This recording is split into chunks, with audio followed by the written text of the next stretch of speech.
Okay, Bandaji, I have this question, all right? Please. It's just an example illustration, okay? Say I'm a person like I go to the supermarket and I keep robbing things, stealing things from the supermarket. I'm very poor and I have hungry children at home, so I need to feed them and I'm not able to make money. So I keep like stealing things, robbing things, bringing it home, feeding my kids. I keep doing it regularly. In the world's eyes, of course, I'm a terrible person. That is not someone, that is not how one should conduct herself. That is not the right thing to do. You should never steal things, but I'm not in a position to make money and my children are really hungry.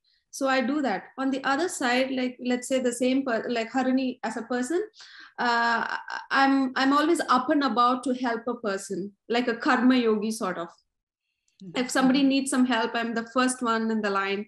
I'm there to talk to someone. I'm there to like give them whatever I have. But in the back of my head, I keep thinking, no, I want to do this because I want to earn good karma. I want to live a comfortable life. I want to die comfortably. I want to have a next good janma. So I want to be a karma yogi. Those are my thoughts. So in the world's eyes, the second person is a wonderful person. Oh, Harni she's always like excited about helping people. She's very friendly person. She's so kind and all that. But where do you really distinguish this person? Both of them seem helpless to me. So who's good, who's bad here? Again, no doubt the eventual answer lies in prarabdha, that whatever instincts we have, we would end up doing that. So the one who steals instinctively is stealing. But how bad is the thought of stealing food only to feed the children? So if everything stems from the thought, our actions stem from our thoughts, our words stem from a thought, but this person is taking food only to feed the children. That was all it. So would you still call that person a bad person? That's a good question and a perplexing one. A mother who is stealing food to keep her children alive because she can't find a job, she has no money, and the children are starving. And that mother is stealing food. Is that a bad thing? And we all know, the questioner says, we all know that stealing is a bad virtue and one should not do it. But what can a mother do if children are dying or at the verge of dying because of starvation? So is that punishable? Is that bad? And there's another person who knows that by doing good deeds, you can pave a better process, a better way for your further births, future births. So which one is really good? Which one is really bad? It's a good and a perplexing question. And here is a brief and short answer. It is not just the action that determines the result or the future fruition of that action. And we don't want to go in depth into the karma yoga theory, but we have to understand that agami karma is going to be determined by not only by the action you take, by any action.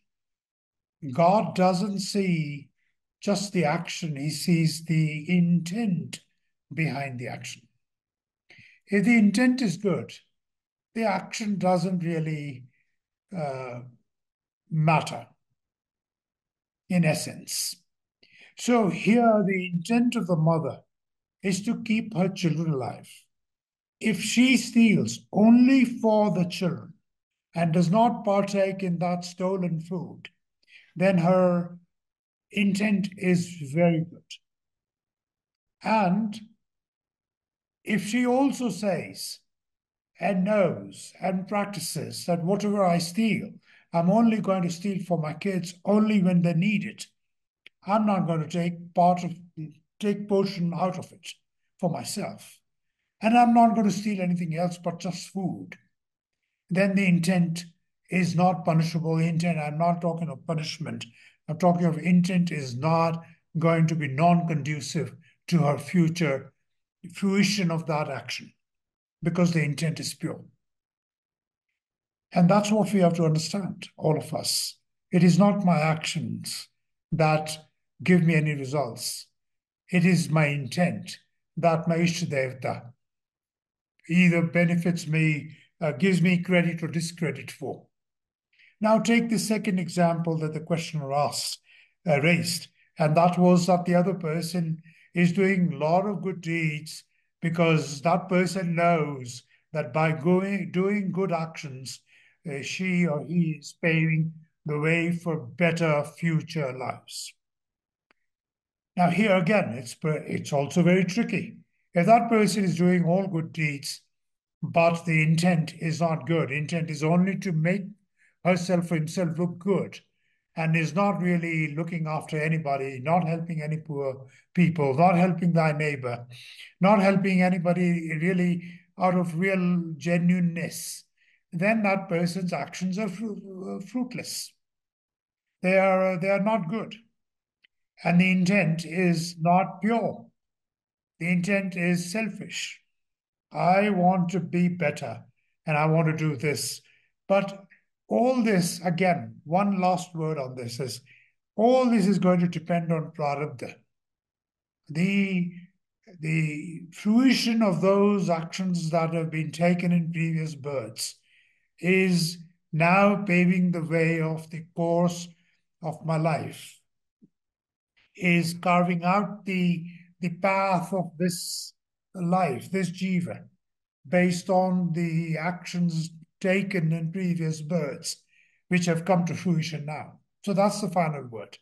So is a mother who is, to repeat, is the mother who is stealing to keep her children alive, doing a good job or a bad deed? The intent is very good, so no problems there. If the intent is not good, as in the second case, where the person is just doing it because, but even that person will not be able to do it unless the prarabdha was allowing that person to do some good deeds. But the first person's intent is pure, and it is the intent that paves the way of my getting credit or discredit for what I'm doing. That's the only way of looking at it. Hope this makes sense. Jai Arunachal.